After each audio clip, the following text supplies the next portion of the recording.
समय वो खंडन कर रहे हैं। कौन? जैसे विश्वनाथे जब साहित्य दर्पण में खंडन करना शुरू किए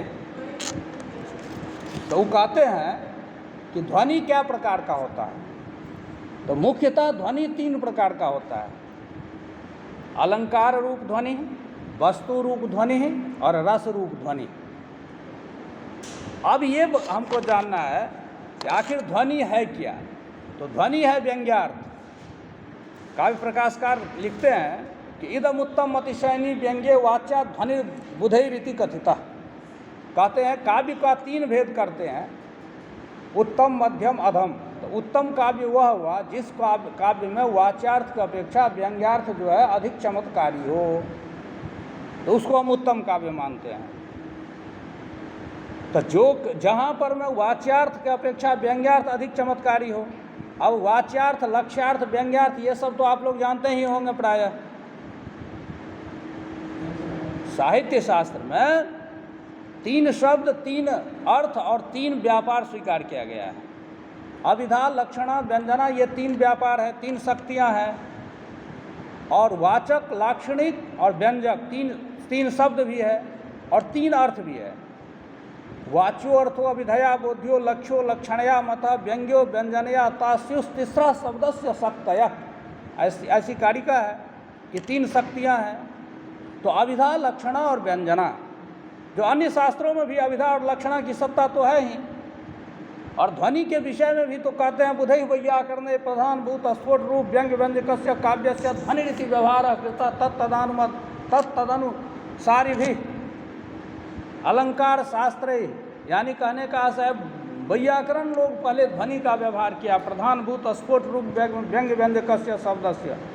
उसके बाद साहित्यकार जो है वो ध्वनि शब्द लाया। तो यहाँ जो ध्वनि है वो क्या है? वो व्यंग्यार्थ है। तो व्यंग्यार्थ तो समझ लीजिए, व्यंग्यार्थ क्या हुआ? 3 अर्थ होता है, वाच्यार्थ, लक्ष्यार्थ और व्यंग्यार्थ। तो वाच्यार्थ वह होता है जो अस्मात् शब्दात् अयम अर्थ बोद्धव्य इति ईश्वरेच्छा। भगवान की इच्छा है कि इस शब्द से यही अर्थ लेना चाहिए, तो उसको हम वाच्यार्थ कहते हैं। और वो अर्थ का निर्धारण करता कौन है? तो व्याकरण कोश आदि, व्याकरण कोश और व्यवहार। यानी हम लोग बचपन से जब बहुत सारा शब्द है जिसका अर्थ हम लोग बचपन में समझे, जब हम स्कूल नहीं आते थे, कॉलेज नहीं आते थे, विश्वविद्यालय नहीं आते थे, तो पर भी उसका अर्थ तो समझे।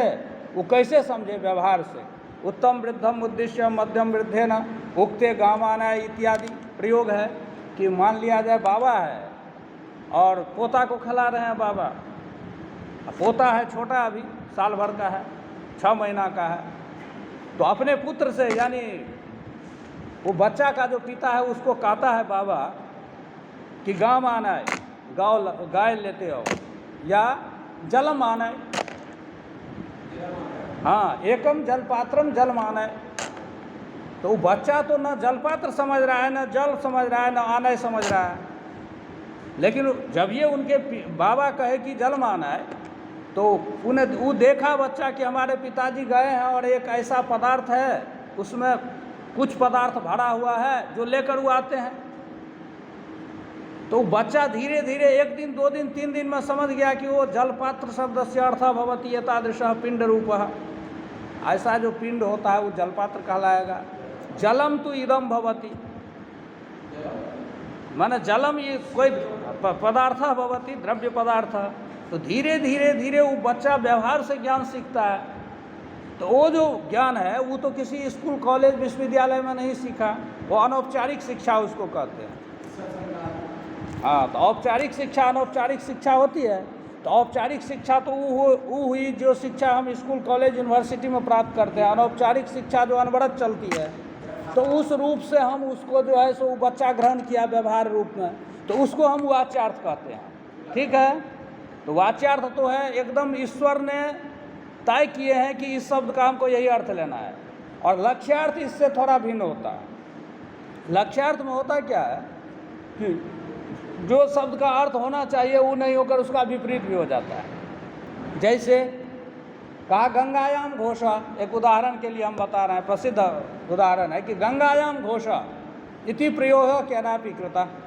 तो गंगायां घोषः इत्युक्ते गंगा जल प्रवाहे घोषः वर्तते। तो गंगा के जल प्रवाह में घोष नहीं हो सकता, झोपड़ी का निर्माण नहीं हो सकता।